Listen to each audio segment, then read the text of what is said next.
One last thing.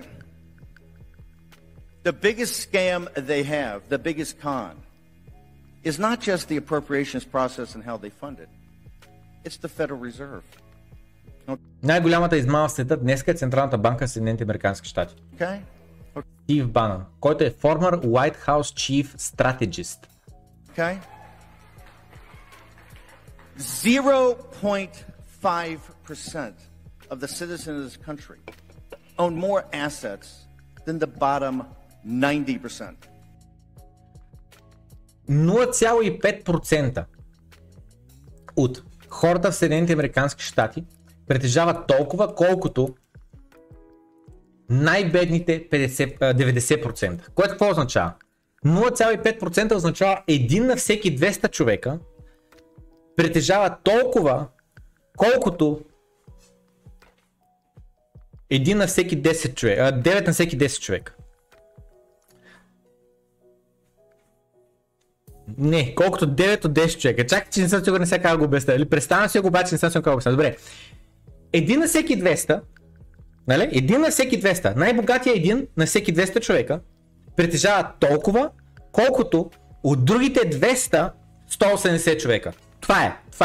Значи 1 от 200-те притежава колкото най-бедните 180 от останалите 200.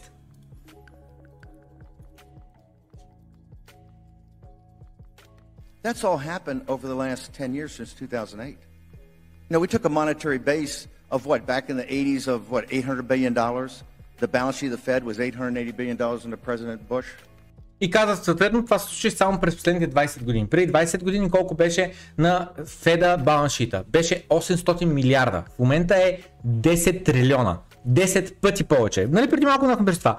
9,8 трилиона е. Между другото 190 човека гледат, 110 лайка има. Скронете надолу, натиснете лайк бутона, благодарен съм, продължаваме напред. За 20 години 10 пъти се увеличава баланса на Централната банка. Balance sheet of the Fed is $9.5 trillion today. The debt's $30 trillion. We have $100 to $150 trillion of contingent liabilities. All just because we're the prime reserve currency. The greatest export we have is the dollar. И съответно каза как го постигаме това, как успяваме да имаме толкова голям заем.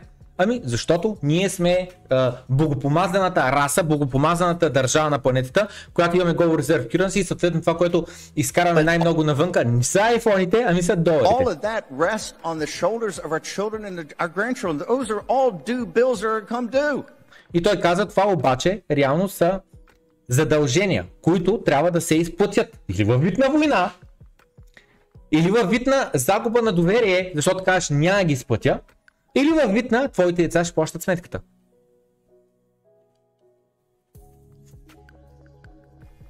All we've done is we've just cranked everything up. That's why they're talking about these ridiculous, insane bills of trillions of dollars, because the Federal Reserve will print the money.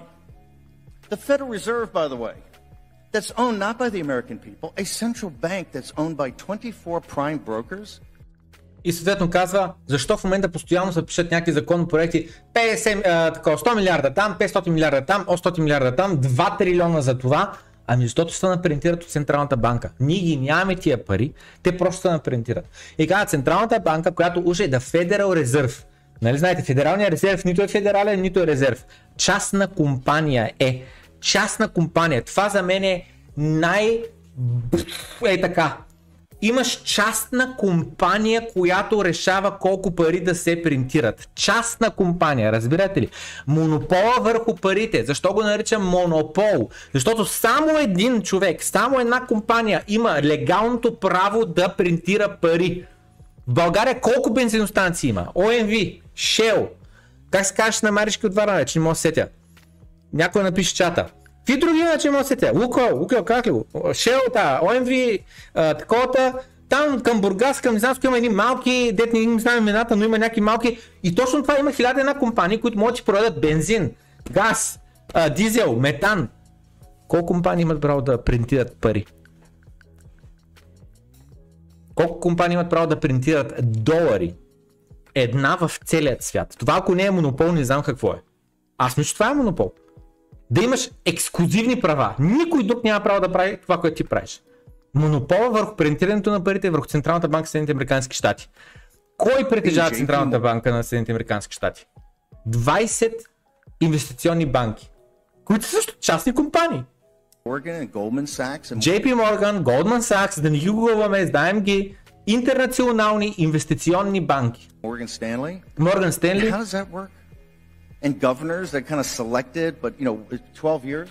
And the best governor we've had in the Federal Reserve right here in Dallas, Richard Fisher, who told you what was going to happen by going to negative interest rates, told you what was going to happen by printing all this money and having $4, $5, $6 trillion, $7 trillion, $8 trillion, now $9 trillion on the balance sheet of the Federal Reserve. It's going to cause, you talk inequality, it's not a $15 minimum wage, that's tip money. И вика, какво стана с толкова много дали принтират на пари? Вика, $15 минимална заплата исках хората. Вика, това вече не е минимална заплата. Това е така, бакшиш да дадеш. Нали? Сещате ли се, дет бяхме гледали за Майами? Такова, колко струва един коктейл в Майами заради Майами биткоин конференцията и биткоинери от цял свят, дето отиват в Майами и такова. И ония пич, дето вика, снимал се миналата година сметката и тази година сметката. И вика, миналата година коктейла ми, ако не се бъркам, нещо такова беше $10, сега е $15 или $20. Нещо такова, направо. И гати цените. И буквално човека вижда инфлация, защото вижда за една година как се увеличила цената. И много набързо, дайте да довършим клипа.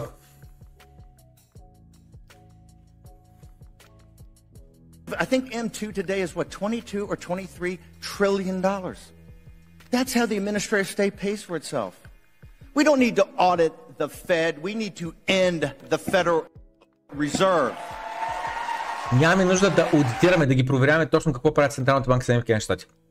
Трябва да я прекратим. Да няма планово стоманство, да няма комунизъм. Разбирате ли, в комунизъм живеем.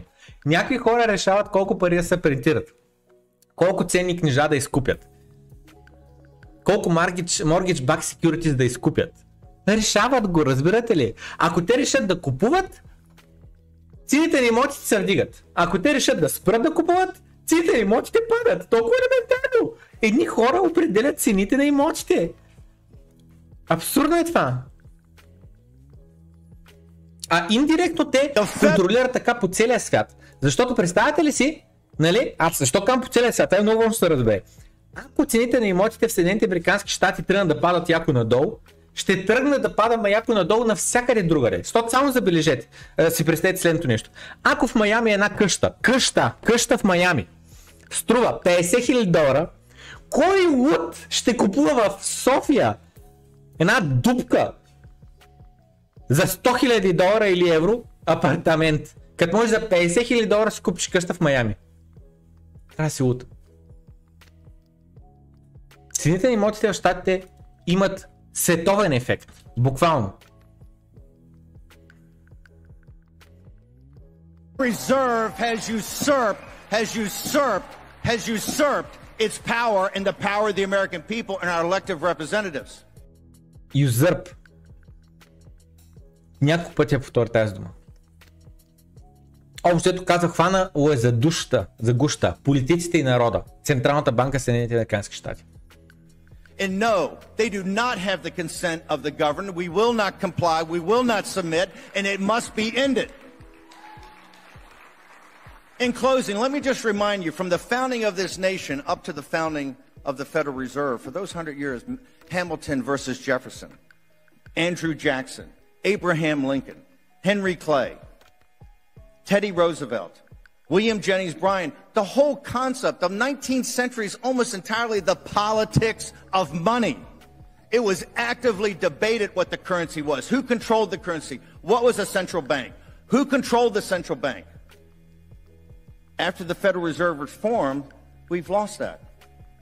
И каза съответно, в миналото постоянно се е дебатирало и се е изменяло и се е променяло и така нататък. Какво точно е валутата, кой принтира валути, така нататък. Сещате ли се, дето имал, нали, различни валути на различните банки и така нататък.